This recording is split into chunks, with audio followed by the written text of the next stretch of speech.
सावरकरांबद्दल कुठलंही वक्तव्य करताना तुम्ही काळजी घ्यायला हवी. इतिहास भूगोल माहीत असताना नाही ते आदित्य ठाकरेला विचारा ना, तो मिठी मागतोय ना राहुल गांधीला.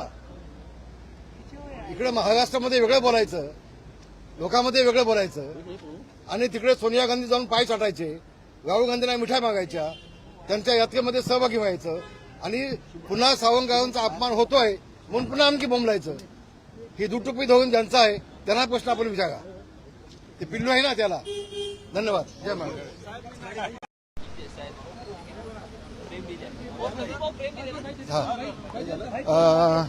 एक मिनिट. उपमुख्यमंत्री एकनाथजी शिंदे यांनी आज गृहिणी कामगारांना घरं देण्याबाबतची बैठक बोलावली होती. याच्या आधी देखील 2 बैठका मी या संदर्भात लावल्या होत्या. आज मुंबईमध्येच गृहिणी कामगारांना घरं देण्याबाबत कुठे कुठे जागा उपलब्ध आणखी होऊ शकतात, तो उद्याच्या 10 दिवसामध्ये सर्वे करतो अशा पद्धतीचा निर्णय आज या मीटिंगमध्ये घेण्यात आला. एकूण 1,05,000 गृहिणी कामगारांचे अर्ज पात्र झालेले आहेत. त्यापैकी फक्त 15,000 घरं आता पण दिली गेलेली आहेत. सेलूमध्ये 30,000 घरं होत आहेत.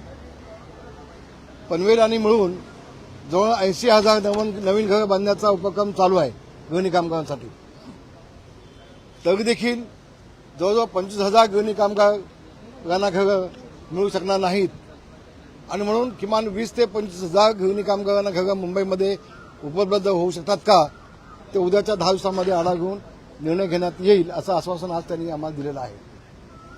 नंबर 2, आज मुंबई शिवाजी पार्क इथे शिवसेना प्रमुख माननीय बाळासाहेब ठाकरे यांचं जे स्मारक होत आहे, त्या स्मारकाच्या ठिकाणी सुभाष देसाई यांनी, ते स्वतः अध्यक्ष नसताना अध्यक्ष म्हणून त्यांनी स्वतः सही केली होती.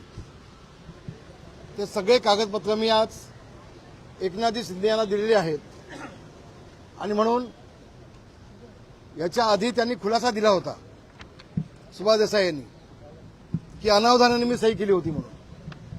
सुभाष देसाईंनी का लहान मुलगा नाही आहे, अनेक वर्ष ते मंत्री म्हणून आलेले आहेत, नेते म्हणून त्यांनी काम केलेलं आहे.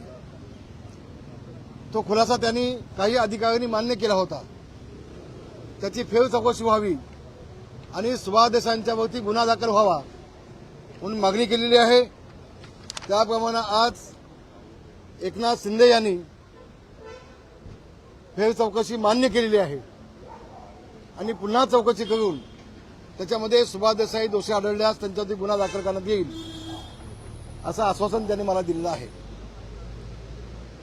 विशेषतः तिसरा मुद्दा असा आहे,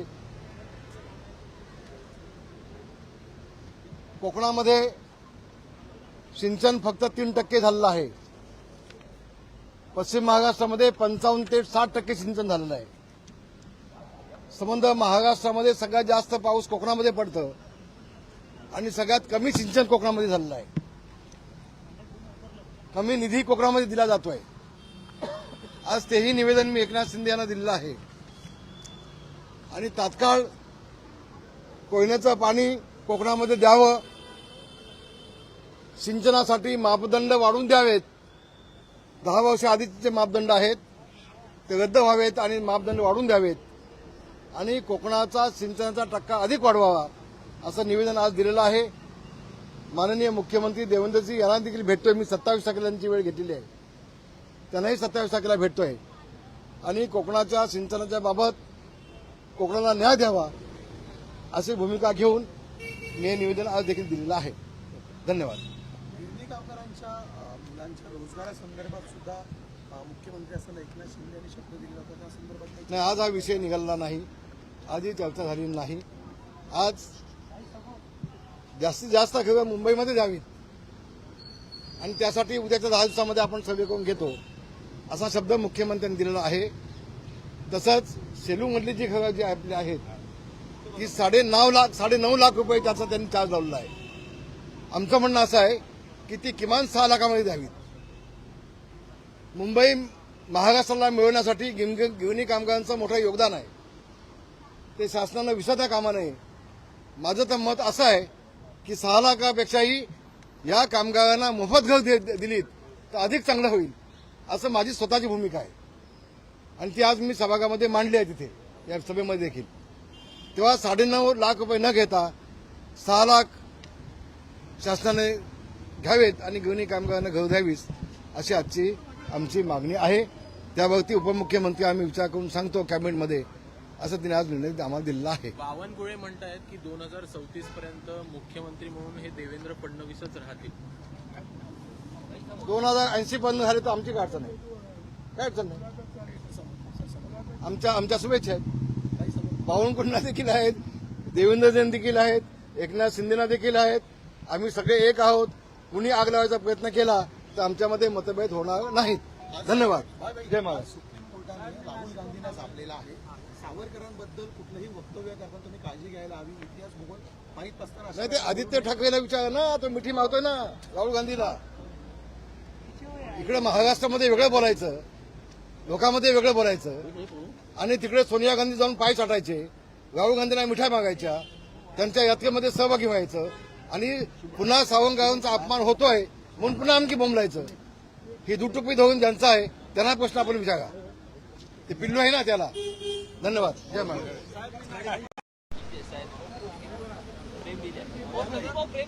हा भाई एक मिनिट. उपमुख्यमंत्री एकनाथजी शिंदे यांनी आज गृहिणी कामगारांना घरं देण्याबाबतची बैठक बोलावली होती. याच्या आधी देखील 2 बैठका मी या संदर्भात लावल्या होत्या. आज मुंबईमध्येच गृहिणी कामगारांना घरं देण्याबाबत कुठे कुठे जागा उपलब्ध आणखी होऊ शकतात तो उद्याच्या 10 दिवसामध्ये सर्वे करतो अशा पद्धतीचा निर्णय आज या मीटिंगमध्ये घेण्यात आला. एकूण 1,05,000 गृहिणी कामगारांचे अर्ज पात्र झालेले आहेत. त्यापैकी फक्त 15,000 घरं आता पण दिली गेलेली आहेत. सेलूमध्ये 30,000 घरं होत आहेत. पनवेल आणि मिळून जवळ 80,000 नवीन घरं बांधण्याचा उपक्रम चालू आहे गृहिणी कामगारांसाठी. तरी देखील जवळजवळ 25,000 गृहिणी कामगारांना घरं मिळू शकणार नाहीत आणि म्हणून किमान 20,000 ते 25,000 गृहिणी कामगारांना घरं मुंबईमध्ये उपलब्ध होऊ शकतात का ते उद्याच्या 10 दिवसांमध्ये आढावा घेऊन निर्णय घेण्यात येईल असं आश्वासन आज त्यांनी आम्हाला दिलेलं आहे. नंबर 2, आज मुंबई शिवाजी पार्क इथे शिवसेना प्रमुख माननीय बाळासाहेब ठाकरे यांचं जे स्मारक होत आहे त्या स्मारकाच्या ठिकाणी सुभाष देसाई यांनी ते स्वतः अध्यक्ष नसताना अध्यक्ष म्हणून त्यांनी स्वतः सही केली होती. ते सगळे कागदपत्र मी आज एकनाथजी शिंदे यांना दिलेले आहेत आणि म्हणून याच्या आधी त्यांनी खुलासा दिला होता सुभाष देसाई यांनी की अनावधानाने मी सही केली होती म्हणून. सुभाष देसाईंनी का लहान मुलगा नाही आहे. अनेक वर्ष ते मंत्री म्हणून आलेले आहेत, नेते म्हणून त्यांनी काम केलेलं आहे. तो खुलासा त्यांनी काही अधिकाऱ्यांनी मान्य केला होता. त्याची फेर चौकशी व्हावी